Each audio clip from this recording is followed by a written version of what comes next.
Magandang araw.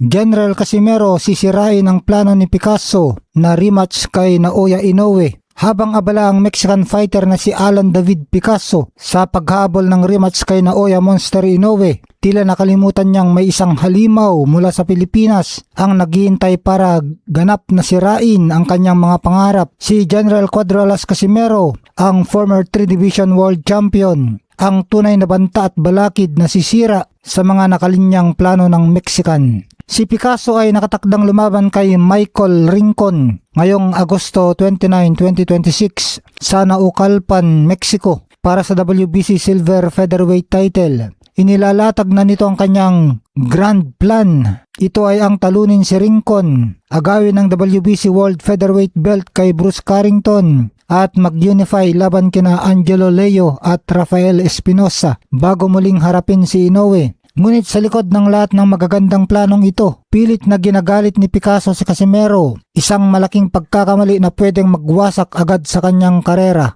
Ang galit ni Alan David Picasso, handa ring papagpagin ni Cuadro Alas. Gusto umano ni Picasso na ipaghiganti ang kapwa niya, Mexican na si Luis Neri, matapos siyang mabastusan sa mga pambubuska at pagdila-dila ni Casimero sa loob ng ring. Ngunit kailanman ay hindi kilala si Cuadro Alas sa pag-atras sa anumang hamon. Matapos marinig ang pambabanta ng Mexican, mabilis itong pinalagan ng Pinoy champion. Handa si Casimero na makipagpalitan ng muka saan man at kailanman, basta't nakataya ang isang world title o big fight. WBC belt ang huling piyesa sa korona ni Casimero. May malalim na motibasyon si Casimero sa bakbakang ito. Sa lahat ng kanyang mga tagumpay bilang 3 Division World Champion, ang WBC belt na lamang ang tanging major world title na hindi pa pumasok sa kanyang koleksyon. Kapag nakuha ni Picasso ang titulo o kung ikasama ng laban para sa bakanteng WBC strap, asahan mong buong lakas na susugod si Casimero para agawin ito at tuluyang patayin ang anumang pag-asa ng Mexican na makatapat muli si Inoue. Napakadaling ikasa ang laban nina Alan David Picasso at General Casimero.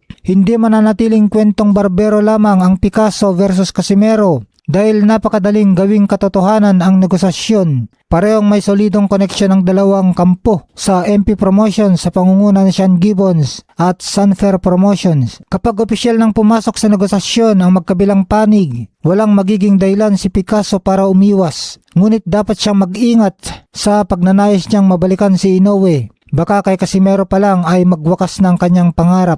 Samantala, David Picasso naangasan kay Casimero. Sa isang social media post, sinabi ni Picasso, "Casimero is arrogant and rude. Every fighter deserves respect and even more so Mexican boxing. Whenever you want, I'm here, Casimero." Uminit nga ang ulo ng Mexican contender na si Alan David Ray Picasso matapos niyang mapanood kung paano binasag at dinurog ni General Casimero ang kanyang kababayan na si Luis Neri. Masyado daw mayabang at bastos si Casimero at ang bawat boksingero ay nararapat sa respeto, lalo ng boxing ng mga Meksikano. Kung kailan mo gusto, narito lang ako, Casimero, payag ni Picasso.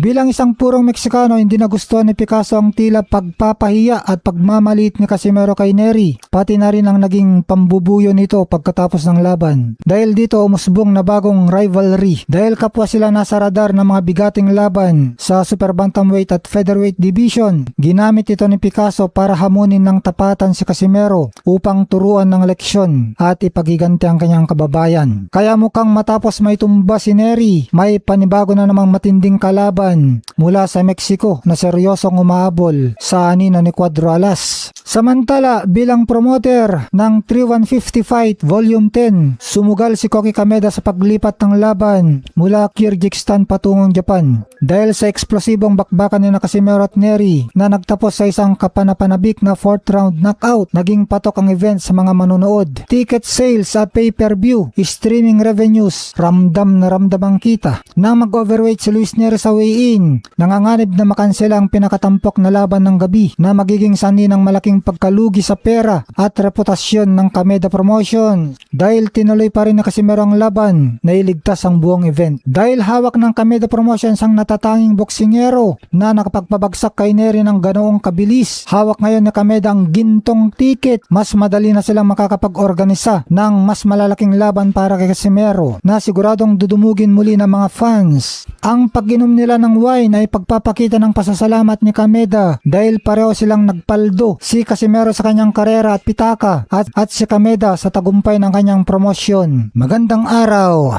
General Casimero sisirain ang plano ni Picasso na rematch kay Naoya Inoue. Habang abala ang Mexican fighter na si Alan David Picasso sa paghabol ng rematch kay Naoya Monster Inoue, tila nakalimutan niyang may isang halimaw mula sa Pilipinas ang naghihintay para ganap na sirain ang kanyang mga pangarap. Si General Cuadro Alas Casimero, ang former 3 Division World Champion, ang tunay na banta at balakid na sisira sa mga nakalinyang plano ng Mexican. Si Picasso ay nakatakdang lumaban kay Michael Rincon ngayong Agosto 29, 2026 sa Naucalpan, Mexico para sa WBC Silver Featherweight title. Inilalatag na nito ang kanyang grand plan. Ito ay ang talunin si Rincon, agawin ng WBC World Featherweight belt kay Bruce Carrington at mag-unify laban kina Angelo Leo at Rafael Espinosa bago muling harapin si Inoue. Ngunit sa likod ng lahat ng magagandang planong ito, pilit na ginagalit ni Picasso si Casimero, isang malaking pagkakamali na pwedeng magwasak agad sa kanyang karera. Ang galit ni Alan David Picasso, handa ring papagpagin ni Cuadro Alas. Gusto mano ni Picasso na ipaghiganti ang kapwa niya, Mexican na si Luis Neri,